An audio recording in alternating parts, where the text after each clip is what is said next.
The question is, where haven't we been? We started in Hafer Park in Edmond 30 years ago. About 2 years later, we built our own stage. About 4 or 5 years later, that stage burned down. And then we rebuilt it. And about 2 years later, that one burned down. So we moved to UCO. We were there for a year. And we knew that wasn't going to be our permanent home. And about that time, Jim Tolbert and the Myriad Gardens Foundation was looking for an anchor tenant to put in at the water stage. So we moved in 2007. We had our first season down at the Myriad Gardens. We also had our offices, and we did our indoor productions at Stage Center. And we all know what happened to Stage Center. It flooded. Our office, when we walked in the door, furniture was floating along. All our archives were destroyed. Thanks to Allied Arts, we're a member of Allied Arts, and they took us in for a year. We officed there. Then we're taken in by our offices at the Fred Jones building on Main and Classen. And then last fall, we found out that Fred Jones building is going to be turned into a gallery/hotel, which will be great for downtown. But we had to find another space.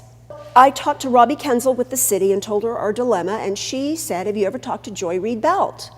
And I said, "No." And so she set up a meeting, and Joy and I went over to the Plunge, which the history of the Plunge is pretty exciting.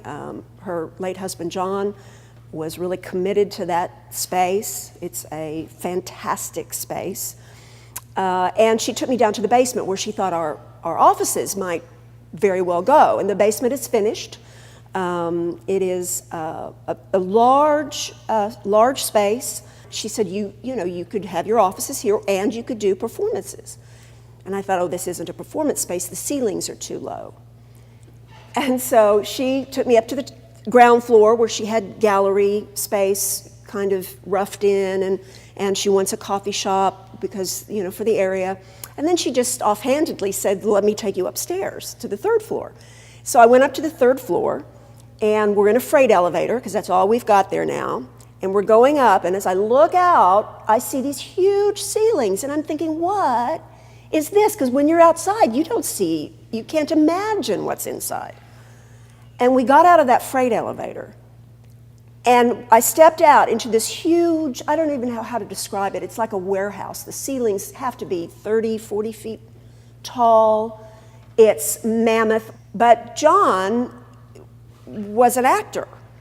And I think in the back of his head, he must have been thinking that, because I know he and Joy often talked about the spoken word being in that space. I said, the only thing I can see here is a theater. She looked at me, and I continued my tour. The time I got back to her, she said, "Are you serious?" And I said, yes. She said to me, when you said that about it being a theater, all I could think was, thank you, John, for sending her to me. And I got teary-eyed, and she got teary-eyed, and I mean, the rest is hopefully history. That's our plan, is that through Jim Tolbert, I met Hans Butzer, who is a fabulous architect. And the minute I started talking about the project, he said, I want to see it. He was there like 2 days later. He walked around that space. He said, I see exactly what you see. This needs to be a theater, and I want to design it. We were going to move into the Plunge in the basement as our offices. And then about a month ago, Joy called me and she said, I want to show you another space. And I thought, oh, Joy, what are you doing to me? But she brought me over here. It was Paseo Originals. And I walked in and I thought, well, it'd be a good office space. And then she said, but come back to the back gallery. And I walked in and I see 30-foot ceilings. And I see this beautiful gallery space. And she said, you could start here. This could be your transition space. And I immediately talked to my board. They signed off on it, and now we're here. Our next big goal is to raise the money to hire Hans to do the preliminary plans for the Plunge.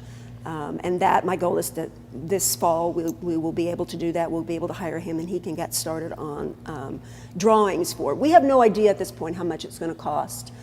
We envision a 350-seat to 400-seat theater, which the city desperately needs.